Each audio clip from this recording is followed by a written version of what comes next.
Hello everyone, it's Maki here. Today, I'm going to introduce a mass-produced mobile suit that appears in the Seed series, the M1 ASTRAY. It was created by the neutral nation of Orb to defend its own country. But how exactly was it born? Surprisingly, it has a deep connection with every other mobile suit in the Seed world. This includes the mobile suits of the Zaft forces. Join me as we explore the charm of the M1 ASTRAY. If you'd like to support my channel, please consider joining my membership for just 99 cents a month. As a thank you, you'll receive a name badge and comment stamps. Now then, let's begin the analysis. Although Orb was a neutral nation, the global situation was extremely unstable. Against this backdrop, the country's primary objective was to bolster its national defense capabilities, resulting in the development of the M1 ASTRAY. The path to its completion was extremely complicated. First, they thoroughly studied the Zin that had been captured from the Zaft forces. However, developing the mobile suit proved very difficult. Next, Orb applied to join the Earth Alliance's mobile suit development program. It was not the nation of Orb itself that offered cooperation, but a company called Morgan Waite. Morgan Waite provided new technology in the form of a power pack, which greatly advanced the Earth Alliance's mobile suit development program. They then secured a position leading the development program for mobile suit support equipment. Having advanced many projects and earned trust, Morgan Waite also succeeded in gaining a position in the GATX series development program. In this way, Orb managed to obtain data on the GATX series. Using stolen Earth Alliance data, they developed a mobile suit called the ASTRAY. For Morgan Waite, who were developing a mobile suit for the first time, the ASTRAY played a key role in technology verification and experimentation. Although it outperformed the Zin used by the Zaft forces, it was difficult to mass-produce as an official unit. The M1 ASTRAY was developed by improving the ASTRAY to meet practical mass production specifications. Some people may be surprised to learn that the M1 ASTRAY also inherited technology from the Zin. This development history is explained in a book called Great Mechanics, published in 2003. Former Zaft engineers who had moved to Morgan Waite collaborated on the development of the M1 ASTRAY. Consequently, the M1 ASTRAY incorporates the technology of both the GATX series and Zaft mobile suits. The Zin, the Strike Dagger and the M1 ASTRAY are like brothers, who share the same blood. As I mentioned earlier, the M1 ASTRAY is a mobile suit that was modified for real combat based on the experimental ASTRAY unit. Let's take a look at the specific changes. First, the option exchange function has been removed. This feature was particularly used by the ASTRAY, also known as the blue frame. The ASTRAY could operate a wide variety of equipment. However, this was an unnecessary function when the unit was operated as a military machine. Next, the armor and range of motion in the joints were adjusted. The ASTRAY had an extremely flexible joint structure, enabling movement akin to that of a human.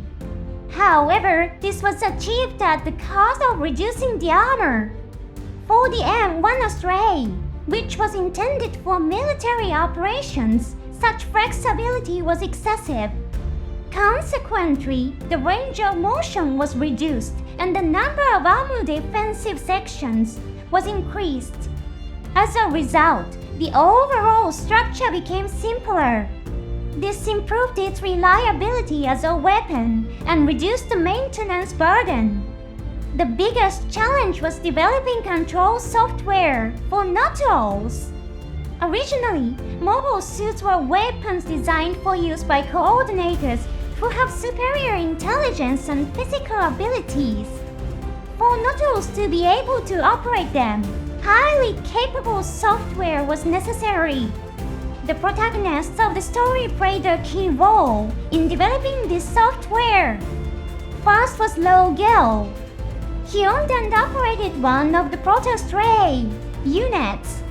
This red ASTRAY also served as a testing machine for software intended for Nautilus. Thanks to the data provided by Lo, the ASTRAY software advanced slightly. However, the software that Lo adjusted himself had characteristics that were not suitable for military machines. In the story, there is a scene in which an ASTRAY adopts a martial arts stance. This was influenced by the data provided by Lo. Next, Kira Yamado joined the project. As Kira possessed real combat experience, as well as excellent knowledge and technical skill, the software made further progress with his help. However, Kira was not a trained soldier. His fighting style in the Strike Gundam was based on his own approach. Although the data he created was useful, there were still problems when it was applied to military use. In particular, very little data related to group firefights could be obtained. Finally, Gaimu Rakumo agreed to cooperate. Although he was not a soldier, Guy was a highly skilled fighter and was known as the strongest mercenary in the cosmic air world. He was responsible for improving the data so that it could be used by soldiers, as well as for creating training programs for pilots. Thanks to his efforts, the ASTRAY finally reached a level where it could be deployed in real combat. Coincidentally, it became a mobile suit that was developed through the collaboration of people from many different nations and backgrounds. Incidentally, the M in its name stands for model. M1 is simply an abbreviation of Model 1, meaning the first mass-produced mobile suit of the old military. Now, let's take a look at the ASTRAY's armor and backpack. First, the armor. Like the ASTRAY, it uses a material called foamed metal. As Morgan Late was unable to obtain the technology behind the phase shift armor used in the G8TX series, they developed their own unique technology, foamed metal. Foamed metal is refined in a zero-gravity environment, giving it high strength and lightweight. Although it is less durable than phase shift armor, it is still strong enough for practical use as a weapon. The ASTRAY weighs 53.5 tons. The Zaft Force's Sting weighs 78.5 tons. This represents an astonishing level of weight reduction. The Earth's Alliance's Strike Dagger weighs 55.31 tons. At first glance, it appears to be almost the same weight as the ASTRAY. However, the Strike Dagger was designed to operate without a striker pack. In contrast, the ASTRAY carries a fixed piece of equipment on its back called the flight unit. The listed weight of the ASTRAY includes the flight unit. This makes the weight reduction of the ASTRAY all the more remarkable. Now, let's take a closer look at the flight unit. It was designed based on the AO Striker unit, which Morgan Late helped to develop.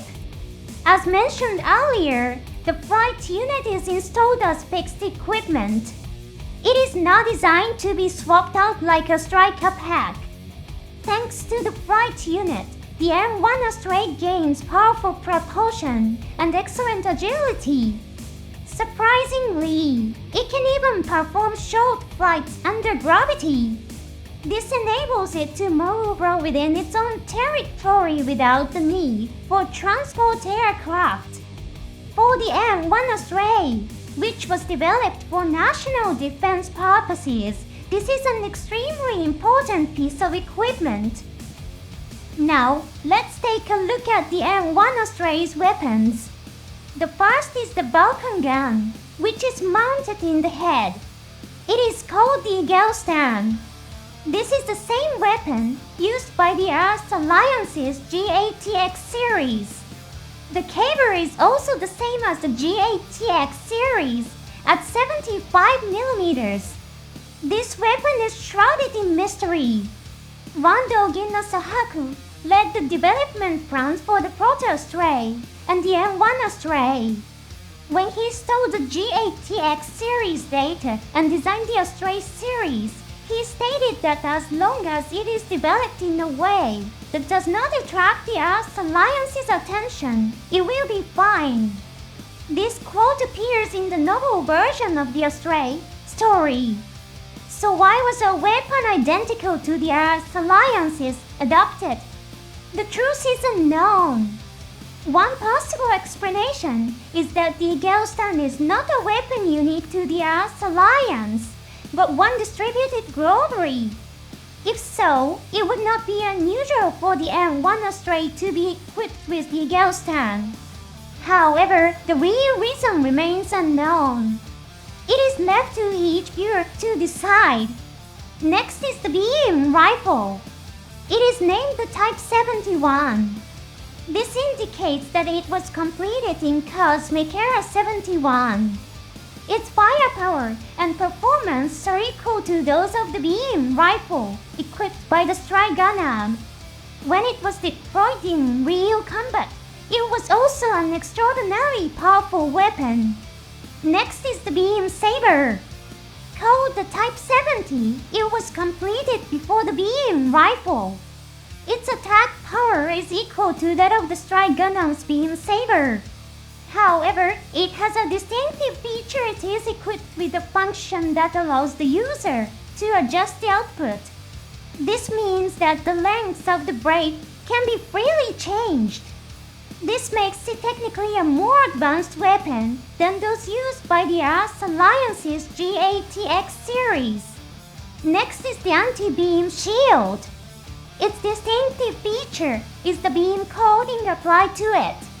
Another notable feature is its resemblance to the shields used by the Proto-ASTRAY and the GATX series. This shield raises a major question.